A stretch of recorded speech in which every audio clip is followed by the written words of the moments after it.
Hello everyone, myself Ami Mehta, and in operating system, let us discuss what is the batch operating system, multi-programming OS, real-time OS and time-sharing operating system in detail.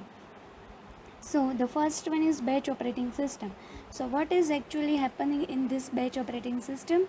These are the users that are given their job, their task to the operating system.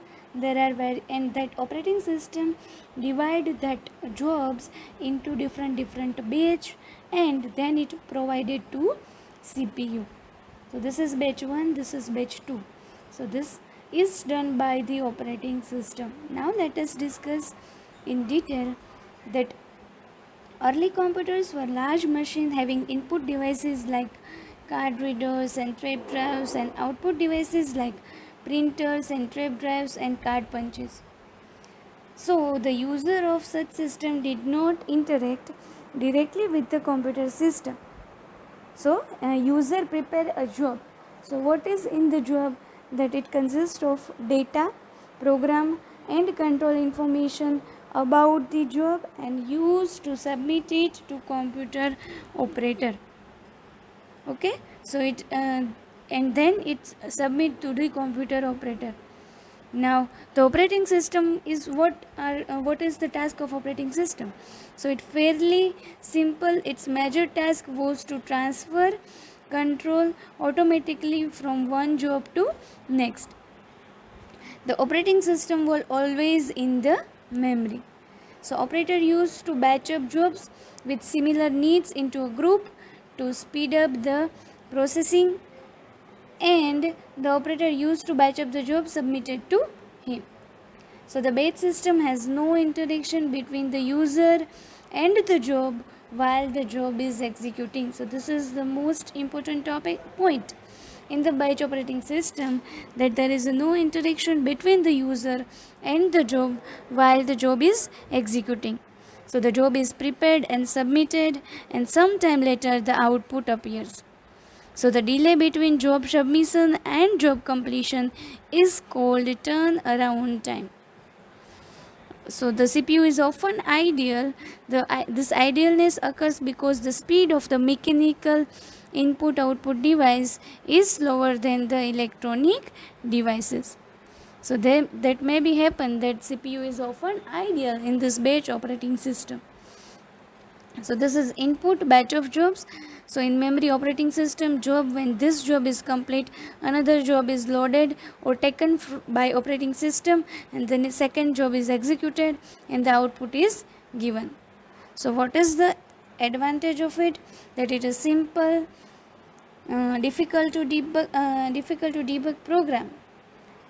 So this is not, we can say that actually it is a simple. So this is advantage part, but we cannot easily debug program, and a job may be entered into infinite loop, and due to lack of protection scheme, one batch job can affect pending job. Again, the low throughput CPU remains ideal when input output is going on, and debugging is possible only offline after output appears, because there is no interaction between user and job while job is executing. So the operation were too much time consuming. Programmers do not have direct interaction with job. So these are the disadvantages. So there are various disadvantages of batch operating system. Only single advantage, that it is a very simple operating system. Now the next one is multi-programming operating system. So here a program A, it is running, then it is in waiting state, again it is running, waiting. Program B, running, waiting, running, waiting. Now what we do, we are combining these two. So A, B, so waiting period is reduced. Okay. So multi-programming increases CPU utilization by organizing jobs so that the CPU always has one job to execute. So this is operating system, and there are various jobs at the same time which are in the memory in multi-programming operating system. So the operating system keeps several jobs in memory simultaneously. This set of jobs is a subset of the jobs kept in the job pool. The number of jobs that can be kept simultaneously in memory is usually much smaller than the number of jobs that can be in the job pool. So for example, in the job pool there are 20 jobs, but in memory we are putting just 4 or 5 jobs. So operating system picks and begins to execute one of the jobs in memory, and the other job may have to wait for some task such as IO operation. So in multi-programming system, the CPU simply switches to and execute another job. So when that job needs to wait, the CPU is switched to another job.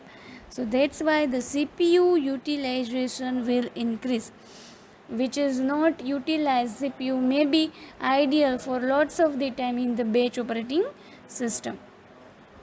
So eventually the first job finishes waiting and gets CPU back.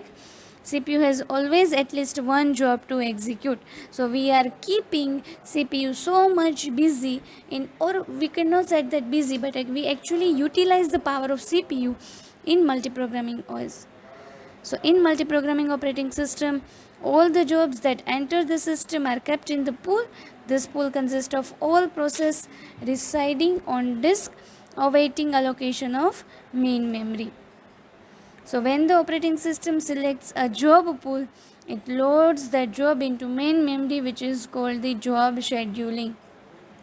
So if several jobs are ready to run at the same time, the system must choose among them. This decision is called CPU scheduling. So these are the terminology that we discuss in later part of this subject, but this is the main thing, that when operating system selects a job pool, it's called job scheduling. When are more than one processes are or jobs are ready to run at the same time, then the system must choose among them, and this decision is called CPU scheduling. So the advantage of multi-programming operating system is it is a high and efficient CPU utilization. User feels that many programmers are allotted CPU almost simultaneously. So the disadvantage of it is a CPU scheduling is required. To accommodate many jobs in memory, memory management is also required. So these are the disadvantages of multi-programming operating system. The next one is time sharing operating system. Now, it is a logical extension of multi-programming operating system.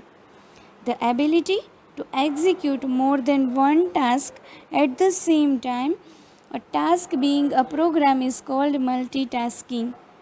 So the terms multitasking and multiprocessing are often used interchangeably, although multiprocessing implies that more than one CPU is involved. But so it is used interchangeably, but actually it is not. In multitasking, only one CPU is involved, but it switches from one program to another so quickly that each user may interact with each program while it is running. So it gives feels like that there are more than one CPU is involved, but actually not. So it gives the appearance of executing all of the programs at the same time. So a time-shared operating system uses CPU scheduling and multiprogramming to provide each user with a small portion of a time shared computer, and each user has at least one separate program in memory. So a program which is in execution is called process. So this is the definition of process. A program in execution is called process, and the time slice is the amount of time that is given to process to execute on processor. For example, 20 seconds is given to that particular processor. A time sharing operating system must have memory management, synchronization, communication, protection file system, and disk management. Okay, so this have this type of facility. So there are two basic types of multitasking: preemptive multitasking and non-preemptive or cooperative multitasking. So one is forcibly we are doing something, The second one is voluntarily we are doing something. So in preemptive multitasking, a program is allowed to execute only for some maximum time duration. So for example, there are 5 processes.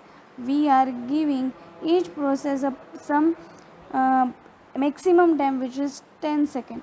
After 10 second, process 1 is not allowed to execute. After this 10 second time, CPU is forcibly taken away from the program. So it will minimize the response for the user, and the example is OS2, Windows 95, Windows NT, the Amiga operating system, and Unix uses this type of preemptive multitasking. Now in non-preemptive multitasking, each program can control the CPU for as long as it's needed. For example, our process 1 needs a 1 minute or 60 seconds to complete his task. So for the 60 seconds it can allow to take the CPU. After 10 seconds the CPU will not forcibly taken from it. This is why it is a non-preemptive. So if a program is not using the CPU, however, it can allow another program to use it temporarily. So the example of it, Microsoft Windows 3.x and the MultiFinder. And the next one is real-time operating system. So this is used where there are rigid time requirement on the operation of a processor or the flow of data, and this is often used as control device in dedicated application. So this is used in particular application. It has very little user interface capability and no end user utilities. It always controls inputs and responds within defined time constraint. So the systems that control scientific experiment, medical imaging systems, industrial control system, and some displays, automobile engine, fuel injection system are the real-time operating system. And basically there are 2 types, hard real-time and soft real-time. So in hard real-time, it is guaranteed that particular system completes with in a time. So this goal requires that all delays in the system be bounded from the retrieval of stored data to the time that takes the operating system to finish any request made of it. And secondary storage of any shot is usually limited or missing, with data being stored in short-term memory or in read-only memory. And in soft real-time system, it is a less restrictive type of real-time operating system, and where a critical real-time task gets priority over other tasks and retains that priority until it completes. But soft real-time system have more limited utility than hard real-time system. They are risky if used for industrial control and robotics because of their lack of deadline support. So where it is useful in multimedia, virtual reality, and advanced scientific projects such as undersea exploration and planetary rovers, digital audio, multimedia, in which soft real-time system can be used.